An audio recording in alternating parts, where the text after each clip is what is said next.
So now we begin the period of the 3 weeks. The pasuk tells us, Kol roidfeha hisiguha bein hamitzarim, that all those who chase her reach her during this period of the bein hamitzarim, the 3 weeks. That's what the period between Shiva Asar B'Tammuz and Tisha B'Av is referred to. It's the bein hamitzarim. That means if you chase Hashem during this period of time, you can reach him. When the king is in the palace, it's very difficult to gain access.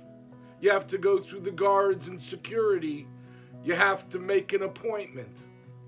But if the king is not in his palace, and during the 3 weeks we are told that the king, the Shekhinah, the divine presence of the Almighty, is not in his palace, he's not in the Beis HaMikdash. Well, that means that even though that's sad, and it's unfortunate, but it means he's accessible. We can reach him. All we need to do is to want it, to chase him. Listen to this amazing story. There was a village deep in the heart of Russia, and it was full of non-Jews. But they observed the practices of Rabbi Yechiel Spero and his cohorts, the people that were with him. They saw how righteous and pious they were, and they decided they want to convert. Well, of course, we are told that we're supposed to push off those who want to convert. We're not looking to recruit people into Judaism. But if they really want it, then of course we welcome them ultimately, and they become Gerim, converts who are supposed to be very beloved and dear, not only in the eyes of the Almighty, but in the eyes of fellow Jews. Ultimately, there was a group that decided they want to follow through with their intentions, and they converted. It was a group of very strong, muscular individuals. They had worked their entire lives. But when they were discovered to be Jews, the authorities had a problem with them. And there was one individual specifically, the strongest man in the group, who was sent to Siberia, deep, deep, deep into the heart of Siberia, into the forest where he was instructed that he has to chop down the biggest, heaviest, most difficult trees. If you didn't know what you were doing, you could kill yourself, and unfortunately, there were those Jews who did. But he worked hard, day and night.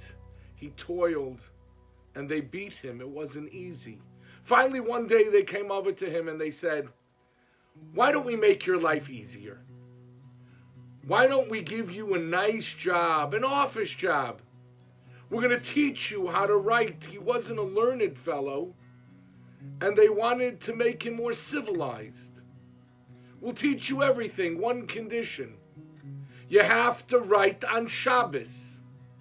And he looked at them and he smiled and he says, "You don't understand. I gave up everything. I left my family. I left my parents. And my wife and I decided that we were going to convert. And I'm not going to leave my religion. I'm not going to desecrate the Shabbos, because that's the reason I came in the first place." And they made his life even more difficult, and they beat him even more. And one day his wife appeared, and she saw him. She nearly fainted. She started to cry, and she said, "Why are you doing this? I learned v'chai b'hem." One is supposed to live by Judaism, not die because of it. You're allowed to desecrate the Shabbos. Do it. It's mutter. It's permissible.